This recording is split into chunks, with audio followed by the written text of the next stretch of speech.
మూతపడ్డ ఈ గుడి తలుపులు మళ్ళీ ఎప్పుడు తెరిపిస్తావా అని ఎదురు చూస్తున్నాను తండ్రి.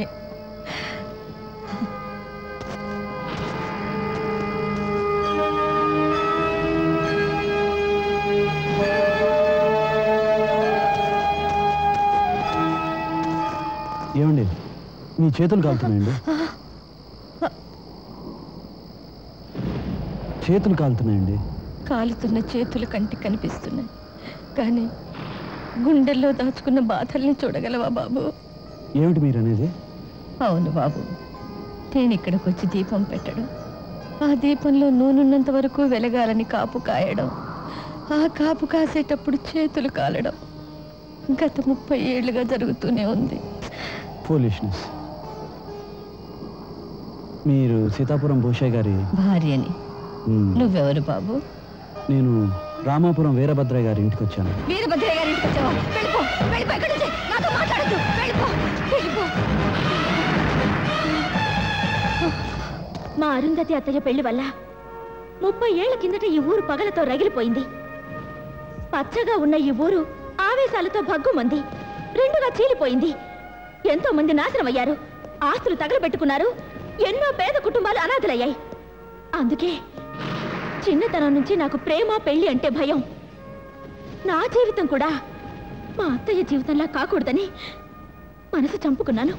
అవును సింధు, ఆ మ్యారేజ్ ప్రాబ్లమ్స్ అన్ని జరిగి చాలా కాలం అయింది కదా, ఇంకా పిచ్చోళ్ళలాగా ఎందుకు తన్నుకుంటూ ఉంటారు? Very very funny. అదే బాబు గ్రామం అంటే. ఇక్కడ ప్రేమను పెంచుకుంటాం, పశువులను పెంచుకుంటాం, అలాగే కక్షల్ని ఆవేశాలను కూడా పెంచుకుంటూనే ఉంటాం. అదిగా తాతయ్య, మీరు రివెంజ్ పోయి ఒక్క ఊరిని 2 రోజులుగా చీల్చి ఏం సాధిస్తారు? ఈ ఊరికి పెద్ద మనిషి మీరు, ఆ ఊరికి పెద్ద మనిషి భూషయ్య. మీరిద్దరూ మాట్లాడుకుని ప్రాబ్లం శాంతియుతంగా సాల్వ్ చేయొచ్చు కదా. ఏంటి భూషయ్యతో శాంతి చర్చలా? ఆకాశాన్ని భూమిని కలపగలం గానీ ఆ భూషయ్య మనసు మార్చలేం. అసలు ఈ నేడు ఈ గ్రామ కక్షలు రావణ కష్టంలో కాలుతున్నాయంటే దానికి కారణం ఎవరు? ఆ భూషయ్య. వాడు మనిషి కాదు, ఆరోపణలో ఉన్న జంతువు.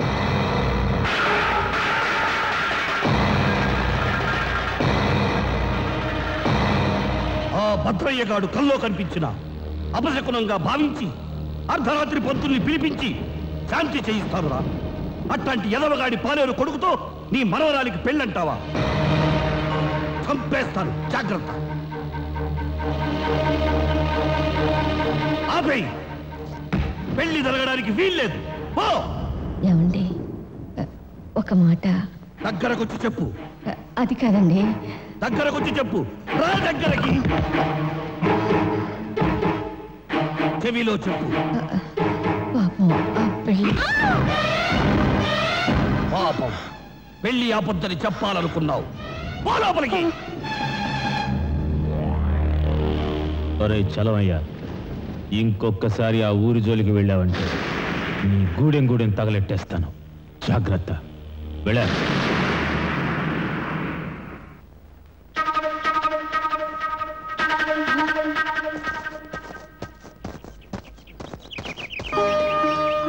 ఎందుకు వచ్చావు బాబు ఈ ఊళ్ళోకి? మనిషి రక్తాన్ని మరిగిన చిరుతపుల్ని చూసి వెళ్దామని వచ్చాను. చూసావుగా, అర్థమైందా? కొన్ని ప్రాణాలను కాపాడడం కోసం ఒక చిరుతపుల్ని వేటాడి చంపిన పాపం లేదని ఎందుకంటారో ఇప్పుడు అర్థమైంది. గుడి దగ్గర చేతులు కాలుతున్నాయి బామ్మ అని ప్రేమతో బాధపడ్డావు. అదే ప్రేమతో నేను నిన్ను అడుగుతున్నాను, దయచేసి ఈ గ్రామ కక్షల్లో తలదూర్చనని నాకు మాట ఇవ్వు బాబు. నిలబెట్టుకోగలిగినప్పుడే మాట ఇవ్వాలి.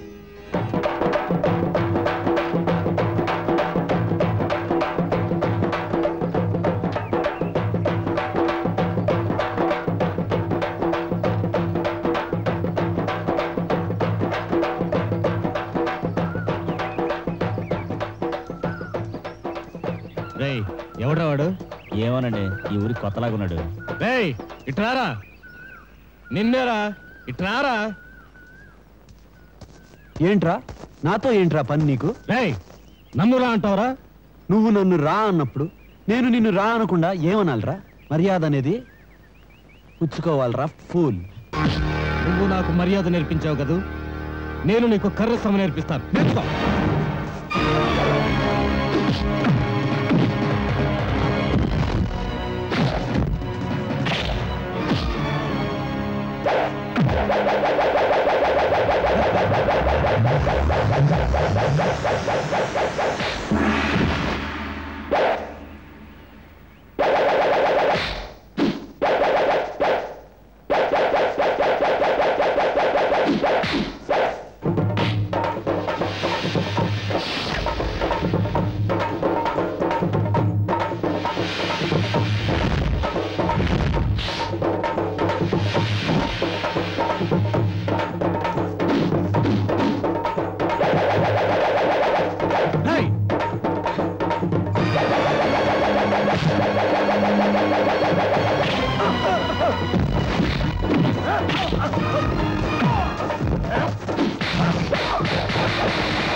ఏంటి మన ఊళ్ళోకి వచ్చి మన వాడినే కొట్టి వెళ్తారా?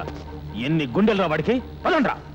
వాణ్ణి మన ఊళ్ళోకి రానిచ్చిన వాళ్ళని కలిపి నరుకుదాం. పదండి. మన ఊరి వాళ్ళని కొట్టడానికి, మన కుప్పలు తగలపెట్టడానికి గవర్రాజు గారి మనుషులు పంచలగేసుకుని వస్తున్నారట. ఎన్ని గుండెలు రా వాళ్ళకి? వాళ్ళ శాల్తీలు లేపితే గాని ఈ ప్రెసిడెంట్ నాగరాజుకి నిద్రే పట్టదు.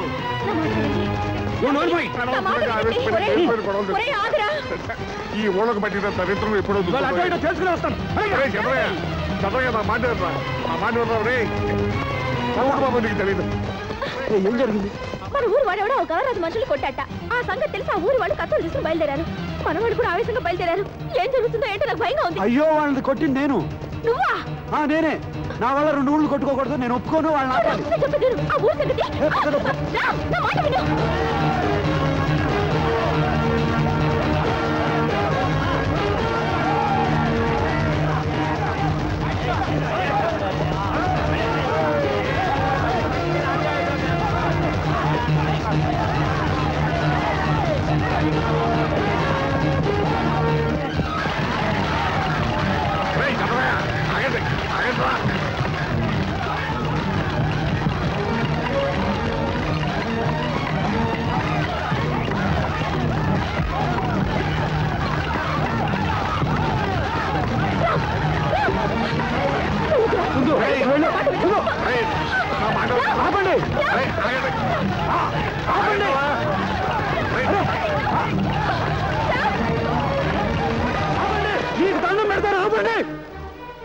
ఎవరిని కొట్టారో, ఎందుకు కొట్టారో ఆలోచించరే. ఈ ఊరు నుంచి ఆ ఊళ్ళోకి వెళ్ళింది నేను. మీ ఊరు వాడు పిచ్చిగా మాట్లాడితే కోపం వచ్చి కొట్టింది నేను. మీ 2 ఊళ్ళకి సంబంధం లేనివాడిని. నా గురించి మీరు కొట్టుకోకండి ప్లీజ్. ఏంట్రా మీటింగ్ ఇస్తున్నావా? ముందు నిన్ను లేపేస్తే గానీ. Stop it. మీరు చంపాలనుకుంటే నన్ను చంపండి. రక్తం కళ్ళ చూడకుండా ఇక్కడి నుంచి కదలకూడదు అనుకుంటే నన్ను నరకండి. ఈ ఊరికి గెస్ట్ గా వచ్చి నా గురించి మీరు గొడవలు పెట్టుకోవద్దు. దయచేసి ఇక్కడి నుంచి వెళ్ళిపోండి ప్లీజ్. వెళ్ళిపోండి. ఆ దడి మళ్ళీ కట్టే.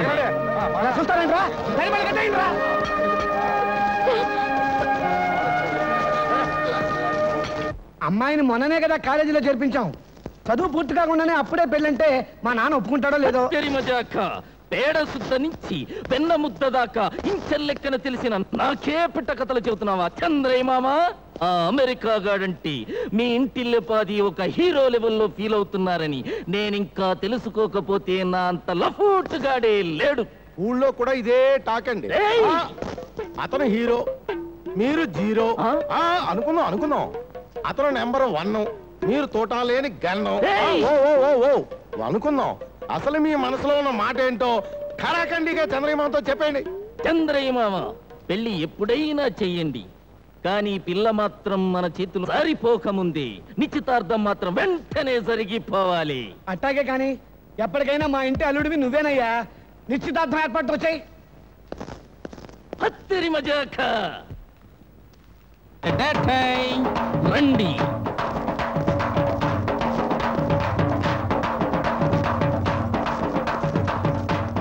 రండి. ఈ నేలకు మన పాత్రలన్నీ ఇలాంటి సీన్ లోకి వచ్చినందుకు నాకు చాలా ఆనందంగా ఉంది. నాన్న తాంబూలం తీసుకో. నేను ఇంకా భోంచేలేదురా. ఆ తాంబూలం కాదు, ఈ తాంబూలాలు తీసుకో. ఏమిటిది? నిశ్చితార్థం. ఎవరికి నాన్న? నీకేనమ్మా. ఈ పెళ్లి జరగడానికి వీల్లేదు. ఏ సుందు, కూల్ కూల్ కూల్ ఎందుకు వీల్లేదు? పెళ్ళంటే నీకు ఇష్టం లేదా? I mean you don't like? ఈ పెళ్ళంటే నాకు ఇష్టం లేదు. యూ సీ పిచ్చిరాడు, నువ్వు ఇంతగా ఓవర్గా వాయిస్ వేసుకుని తెగే వరకు లాక్కెళ్ళావనుకో, ఆ తర్వాత లాక్కోలేక పీక్కోలేక చావాలి. So please cool down. See Sundu, నువ్వు ఈ విషయాన్ని లాగకుండా పుల్ చేయకుండా సూటిగా చెప్పు. నీకు ఇతన్ని పెళ్లి చేసుకోవడం ఇష్టం లేదా? అసలు పెళ్ళే ఇష్టం లేదా? Tell me the truth. ఇతని మొహం చూస్తేనే నాకు అసహ్యం. అంత బేడా నా ఫేసు? ఊళ్ళో కూడా ఇదే టాకు. దయచేసి ఎవరో నిజాలు మాట్లాడకండి, కొన్ని సత్యాలు నేను తెలుసుకోవాలి. శ్రీ సుందు, ఇతని ఫేస్ పక్కన పెట్టి వేరే ఫేస్ ఏదైనా, ఐ మీన్ నీకు నచ్చిన సుబ్బారావు ఫేసో లేక నిన్ను మెచ్చిన వెంకట్రావు ఫేసో అయితే ఓకేనా? మాట్లాడమే, నీ నిర్ణయం ఏంటో చెప్పు. ఏంటో దబాయిస్తా, నువ్వు చెప్పమ్మా. 30 సంవత్సరాల తర్వాత ఈ ఇంట్లో జరగబోయే శుభకార్యం నీ మనసులో ఉన్నమాట ధైర్యంగా నీ మనసు విప్పి చెప్పమ్మా. నా మనసు విప్పి చెప్తున్నాను, అందరూ చెవులు తెరుచుకుని బాగా వినండి. అరుంధతి అత్తయ్య కథ విన్నాక జన్మ జన్మలకి పెళ్లే చేసుకోకూడదనుకున్నాను. కానీ ఈ మధ్య నేను మనసు మార్చుకున్నాను. నాకు పెళ్ళంటూ జరిగితే ఈ రామ్తోనే జరగాలి. సుందు, వాట్ డు యు మీన్? ఏంటి నువ్వు అనేది? ఈ రాముని చేసుకుంటావా? అవును, ఈ రామ్ని తప్ప ఆ దేవుణ్ణి తెచ్చి నిలబెట్టినా తలంచుకుని తాళి కట్టించుకోను. ఇది నా నిర్ణయం. దీనికి వ్యతిరేకంగా ఏం జరిగినా నా శవాన్ని చూస్తారు. పిచ్చి పిచ్చి నిర్ణయాలు తీసుకున్నావో ఈ ఇంట్లో శవాలు వేస్తాయి. ఇంట్లోనే కాదు చంద్రయ్య మామ, ఈ ఊళ్ళోనే శవాలు వేస్తాయి. నీ కూతురికేం చెప్పుకుంటావో చెప్పుకో. నెల రోజుల్లోగా సుందరలక్ష్మి పెళ్లి జరగాల్సిందే. సుందరలక్ష్మి పెళ్లి జరగాల్సిందే మిస్టర్ పిచ్చి. కానీ అది నీతోనా నాతోనా? క్లారిటీ కావాలి. అమెరికా, ఈ ఇంట్లో జరిగే లుకలుకల్లో నీ విదేశీయస్తం ఉందని నాకు బాగా తెలుసు. నిన్ను ఎప్పుడు ఎక్కడ ఎలా కొట్టాలో అలా కొడతా వస్తా.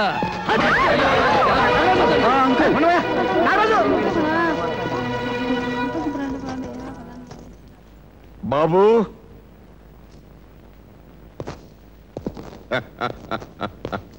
మొత్తానికి నా మాట నిలబెట్టావయ్యా. అసలు పెళ్లి చేసుకోనని భీష్మించుకొచ్చిన పిల్లనోడితోనే పెళ్ళంటూ చేసుకుంటే నిన్నే పెళ్లి చేసుకుంటానని 10 మందిలో చెప్పించావు. శభాష్. తాతగారు, నేను అమెరికా నుంచి ఇండియాకి వచ్చి, ఇండియా నుంచి ఆంధ్రాకి వచ్చి, ఆంధ్రా నుంచి కోనసీమకి వచ్చి, కోనసీమ నుంచి కాలేజీకి వచ్చి, కాలేజీ నుంచి విలేజ్కి వచ్చింది సుందరి మెడలో తాళి కట్టడానికే, మా అమ్మ కోరిక తీర్చడానికే. రైట్.